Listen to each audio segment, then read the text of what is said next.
31 जनवरी 2019 को केंद्र सरकार की तरफ से ईडब्ल्यूएस को लागू करने की घोषणा की गई। इसके बाद से लगातार देश भर के एनजीओ, पार्टियों और राजनीतिक नेता इसका सपोर्ट और विरोध कर रहे हैं। आइए आपको बताते हैं कानून के लोकसभा में पारित होने से लेकर विवादों और संवैधानिक नियमों के बारे में। ईडब्ल्यूएस आरक्षण, जाने क्या है पूरा मामला। सुप्रीम कोर्ट की 5 जजों वाली बेंच ने आर्थिक रूप से कमजोर सामान्य वर्ग के लोगों के पक्ष में फैसला सुनाते हुए कहा कि 10% के आरक्षण को जारी रखा जाए। 5 जजों की बेंच में यह फैसला 3:2 के बहुमत के साथ आया। चीफ जस्टिस यूयू ललित ने कहा कि ईडब्ल्यूएस आरक्षण को चुनौती देने वाली याचिकाओं पर 4 विभिन्न फैसले हैं। याचिकाकर्ता ने कई मुद्दों को लेकर सुप्रीम कोर्ट में याचिका दायर की, लेकिन कोर्ट ने 3 मुद्दों को उचित बताते हुए मामले की सुनवाई करने का फैसला किया।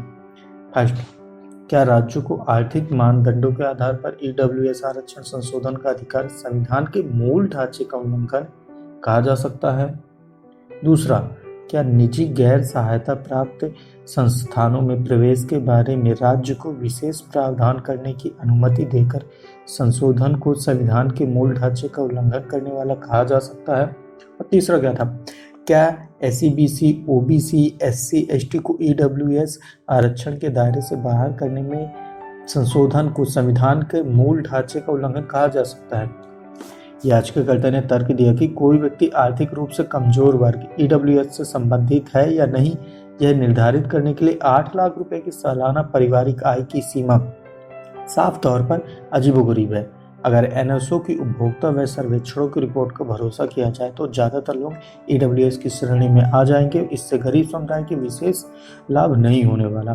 सरकार द्वारा नियुक्त एक समिति ने यह राय दी कि यह सीमा उचित है, लेकिन वह पर्याप्त रूप से यह बता पाने में विफल रही कि ओबीसी क्रीमी लेयर के लिए आय के मानदंड अधिक कठोर क्यों है।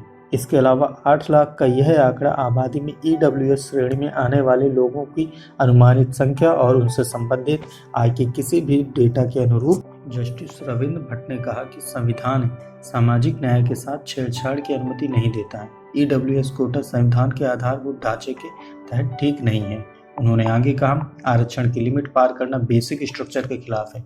इसमें एससी, एसटी और ओबीसी को भी आरक्षण मिले। इसी को जारी रखते हुए जस्टिस यूयू ललित ने कहा, ईडब्ल्यूएस कोटे के खिलाफ अपनी राय रखी। उन्होंने कहा वह जस्टिस भट्ट के निर्णय के साथ है। जस्टिस बेला त्रिवेदी ने अपने फैसले में कहा कि संविधान का 103वां संशोधन सही है।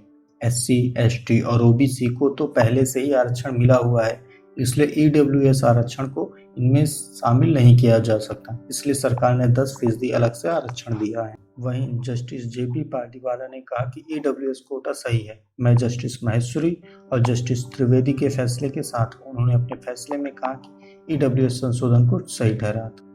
कैसे पारित हुआ बिल। ईडब्ल्यूएस को आरक्षण देने की व्यवस्था 2019 में केंद्र सरकार ने की और इसके लिए संविधान में 103वां संशोधन किया गया था। इस संविधान संशोधन के जरिए संविधान के अनुच्छेद 15 और 16 के खंड 6 में आर्थिक रूप से कमजोर सामान्य वर्ग को आरक्षण देने का प्रावधान किया गया। यह संविधान संशोधन आर्थिक रूप से कमजोर वर्गों ईडब्ल्यूएस को 10% आरक्षण प्रदान करता है। इस संशोधन में अन्य पिछड़े वर्गों, अनुसूचित जातियों और अनुसूचित जनजातियों को शामिल नहीं किया गया था, क्योंकि उन्हें पहले से ही उच्च शिक्षा संस्थानों और सरकारी नौकरियों में आरक्षण मिल चुका हुआ है। 8 जनवरी 2019 को यह बिल लोकसभा के सामने पेश किया गया। लोकसभा के 323 सांसद इस बिल के पक्ष में थे, जबकि 3 सांसदों ने इसका विरोध किया। बिल पेश होने के दिन कई सांसद वोटिंग में शामिल भी नहीं हुए।